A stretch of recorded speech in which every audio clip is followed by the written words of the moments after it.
Now that that's out of the way, let me bring you my guest, a former minister of the Federal Republic of Nigeria. In fact, he was a spokesperson of the APC at some point.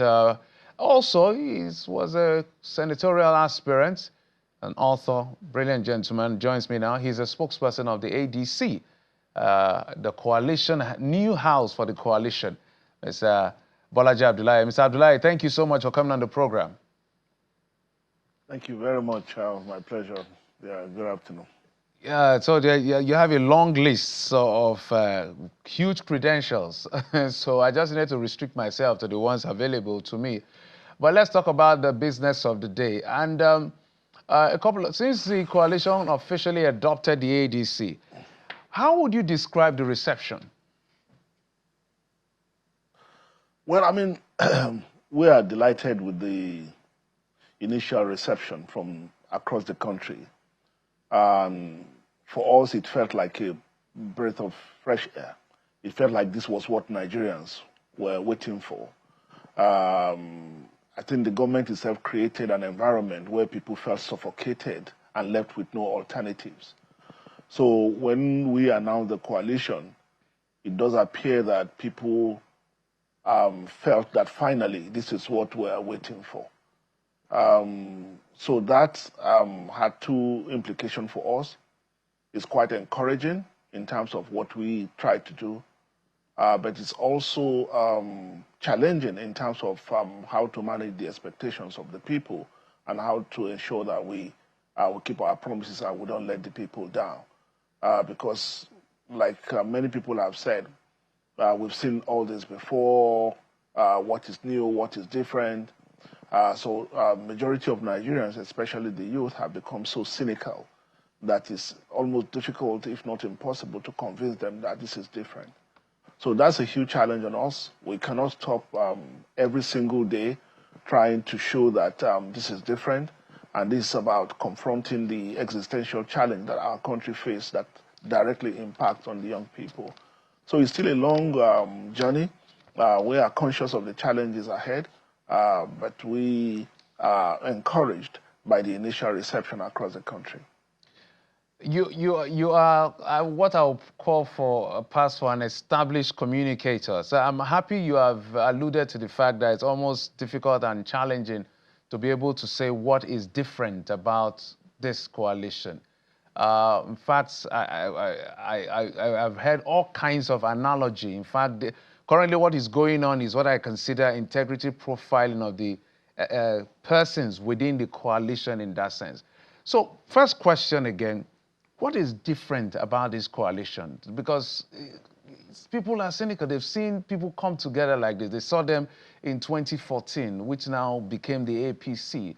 They've seen all kinds of aggregation at different times. And they've said, okay, these are the same crop of people. What is different? So what exactly is different, Mr. Abdullahi?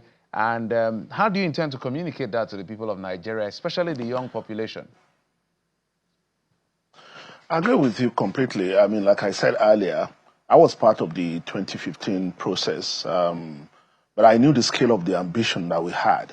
I was in the policy department, and I knew what the grand ideas that we had on how to restructure the economy, how to reform education, and strengthen infrastructure for productivity and national competitiveness. And all this we worked on, believing that this is a great opportunity to do something differently. But it hasn't gone the way we expected because it does appear that the people involved had a different understanding or interpretation of what needed to be done. Now here we go again.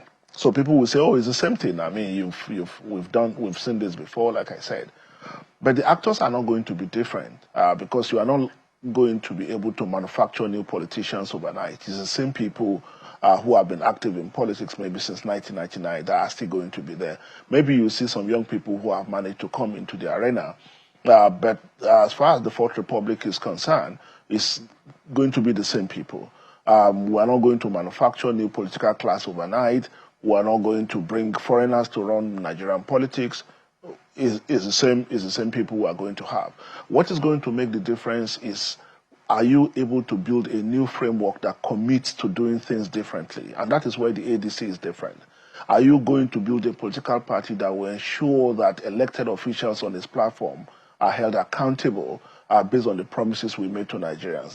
That's what will make the difference. We are conscious of the historic significance of what we are doing.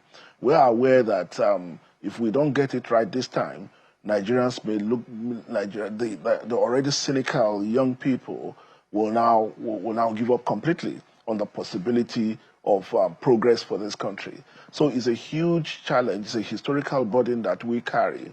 And that is why we are saying that, yes, you can look in our ranks and say, oh, these were part of the people in the past. But we are building a new system, we are building a new framework that commits everyone to behaving in a particular way and understanding that this is probably the last chance that everybody has in terms of the ability to bring in young people, in terms of ability to convince everyone that we, the political class, can actually redeem itself and serve the purpose of what will improve the life and livelihood of Nigerians. Let me also add quickly that the kind of existential challenge that we confront today is probably unprecedented. And this is another important reason for us to do things differently. Because it doesn't matter. We used to have the very rich, the middle class, and the very poor. Now, the idea, the very notion of the middle class has disappeared. So it's either you are very rich, which is very infinitesimal, maybe less than 1%, or poor. And that's why we say the difference today is between the rich and the poor, the poorer and the poorest. So these are convictions that we have, and this is what is driving us. We know, like I said, it's a new system we're trying to build. Some of us are involved because we are convinced that this is possible, and we believe that the mandate we've set for ourselves, we are going to deliver on them. That's our conviction. Mr. Abdullahi, if I go to the landmines already being spotted across all of this, I know that before the coalition was formally announced, some of the things that were touted as to the effect that the persons that will be part of the coalition are working towards building a proper political party, not just a political platform. But they say old habits die hard. As soon as that was done, we've had interviews with a few persons who are part of the coalition, i.e., Rotimi Amechi. He's mentioned about presidential ambition one way or the other, whether implicitly or explicitly. Peter Obi has also done that. And of course, I think Atiku Abubakar on one hand. So people are saying that is even the albatross, even the Achilles heel. The ambition of the persons involved may be the death of the coalition. What do you see about this old habit dying hard? Well, I don't think I would see it as old habit dying hard. It's just politicians doing what politicians will do. Every politician has an ambition in one way or the other. But what is important is for the party to be able to impose its authority to regulate or modulate the ambitions of individual members. I mean, even in conceptual terms, that's what political parties are meant to do, to aggregate interest, to regulate ambitions and all that. So we don't have any problems with anybody coming to say, look, I want to be president, I want to be this or that. That's not a problem. The important thing is that we are able to build a party that is strong enough and able to impose its authority on individual members. That is one. Two, build a party that is transparently just and gives opportunity to everyone. So once you are able to give opportunity to everyone, then you also increase your own authorization level and be able to discipline your membership to follow the rules. It's when you are not able to give equal opportunity to everyone, and our chairman emphasized this yesterday, or any of the aspirants think that the system is pre-rigged against him. That's when you lose your authorization as the party leadership. So we are clear about this, and we are determined we have learned lessons from what has happened in the past, if I can put it that way. We don't have any problems with people coming here or coming out to project their ambitions. In the end, it's the party that will have to impose its authority to ensure that everyone play by the rules. Mr. Abdullahi, let's come to the litigation issue already. It seems like early in the day, perhaps would you say that the coalition did its homework before adopting the ADC? So we see Adeyemi, Emmanuel Ayodeji, Victor Tulu, and Haruna Ismaila, three plaintiffs with you, Mr. Raf, Senator David Mark, His Excellency, Ralph Aragbeshala, all as defendant in this case, and there were perhaps 7 questions for determination, and they sought their relief. And it bordered on the leadership, the membership, and all of this. Is this already causing some concern in the thinking of the coalition that have we walked into another murky waters?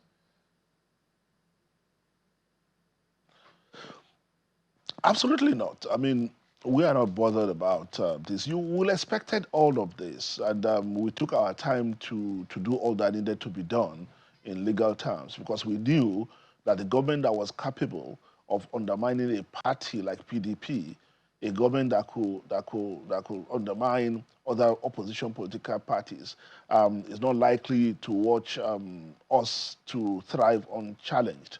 So we expected all this, and the individuals you've mentioned, they are not known to the ADC. They are not in the register of in any of the states. So we are not bothered about this. We are focused on doing what we set out to do. These challenges will come, we'll deal with it, but it's not going to deter us from asking the questions that we need to ask, which is this government,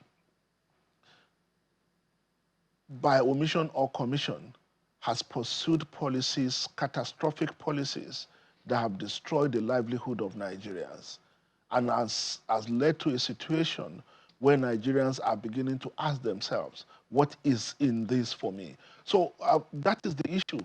And that's why we constantly say we are not going to be distracted by all this. You know, we are going to talk about the headline inflation that's wiped out the livelihood of the people, the price of petrol, the price of food. That's what we want to talk about. And we want to be able to provide an alternative to say, this is what ADC will do differently. We are not going to pursue the policy that even IMF, that is the temple of neoliberal economics in the world, are saying that in devaluing your naira, in floating your naira, you've done something terrible. We didn't expect you to go this far. It's their advisors. You know, so we are saying that they have done this. They've ruined the economy, and they've put the livelihood of Nigerians in danger. And we have a duty to rescue Nigerians from all this. That's the kind of conversation we want to have.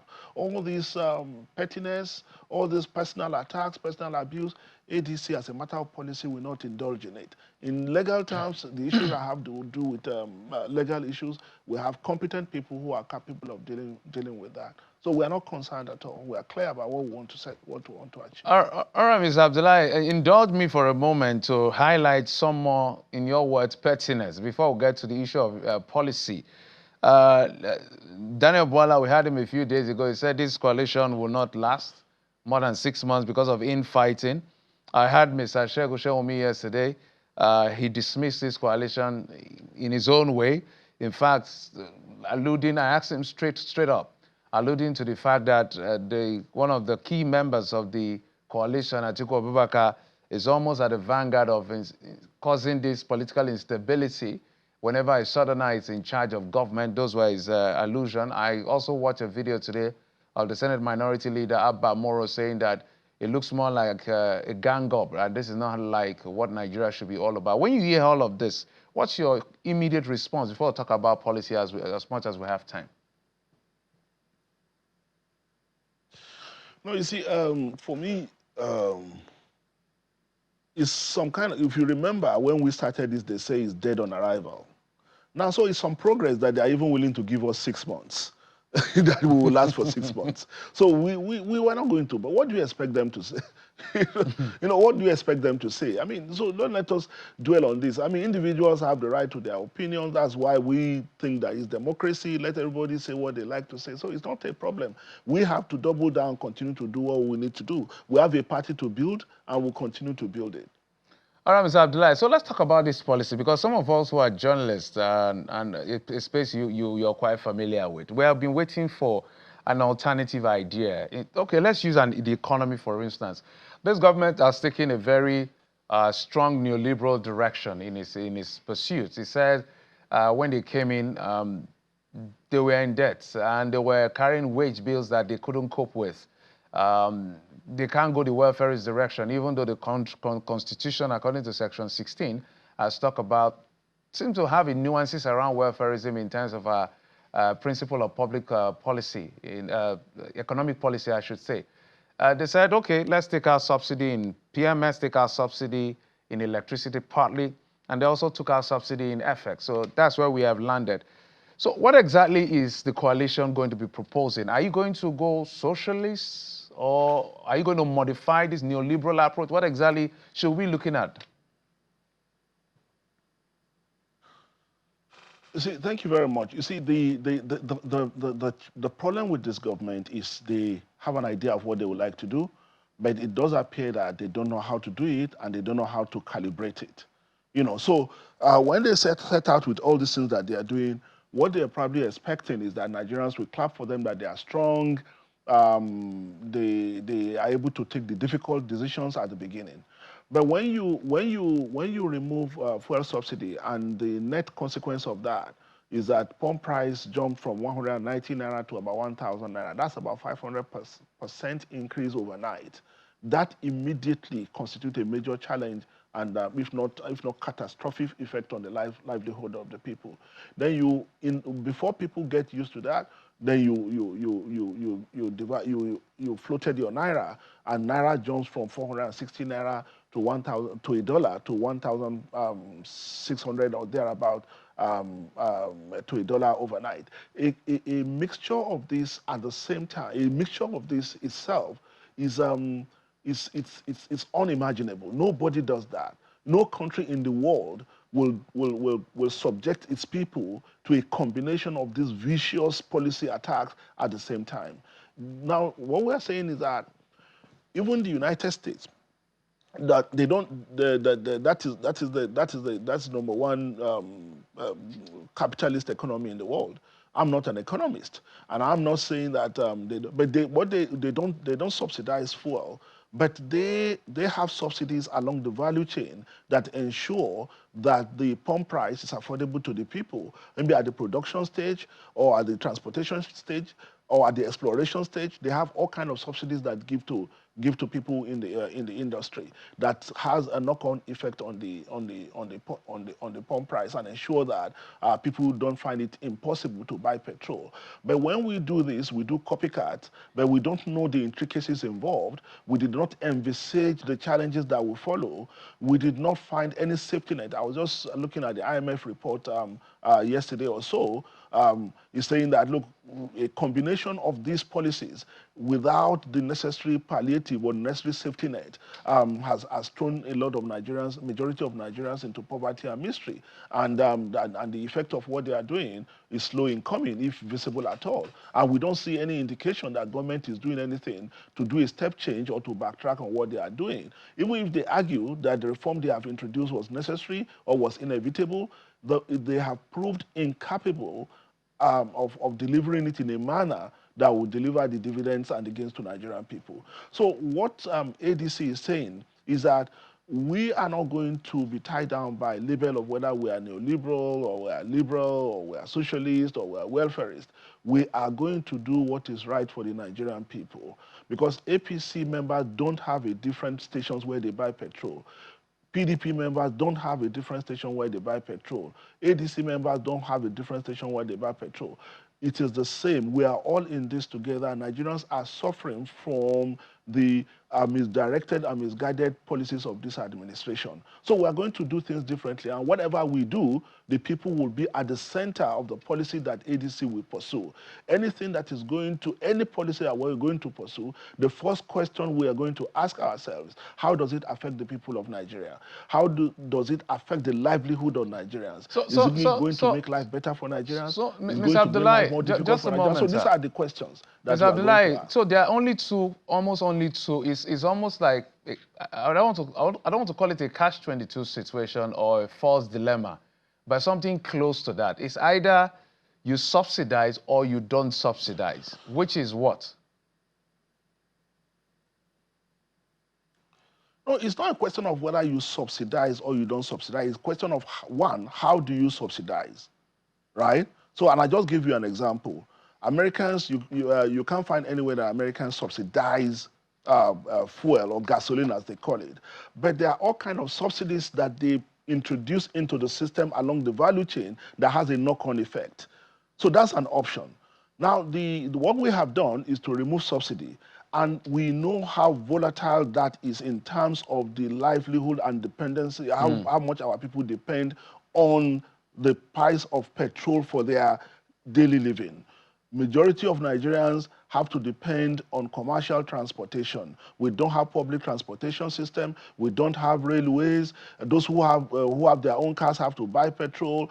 And the moment you introduce a policy that increases the price of petrol, it has a knock-on effect on almost every other thing. The woman selling vegetable in the market, the woman selling onions, the woman selling food. So everything becomes rapidly incremental. So these are the things. And the question, I don't think this government gave itself enough time to consider the implication. I think that was a mindset that we are going to come in, we are going to remove subsidy, and we are going to eat from day one during the honeymoon period, and let the people know we are strong, we are determined, we are courageous. And this is the problem. They didn't give themselves enough time to think that this policy they are introducing, or a combination of this policy, is going to have the kind of catastrophic effect it has had on the livelihood of the people. Mr. Abdullahi, quite a pleasure talking to you. I wish we had more time, but in the coming days, this conversation continues. And this is my my simple advice to the ADC. We need answers. We already see the problem. We have seen the direction of the Tinubu administration, and we've seen the cost of the social cost. So we'd like, answers, some of which you have provided, but our broader issues as well around debt burden, around productivity, around export, there are plethora of things, even around restructuring. I'm sure that your team is putting all of that together, because those are the answers Nigerians are looking for to know whether they have an option or not. Mr. Bolaji Abdullahi is a spokesperson of the ADC, former Minister of the Federal Republic of Nigeria, an author, and a great guy. Thank you, sir, for coming on the program. I appreciate you. Thank you very much. My pleasure always. Thank you.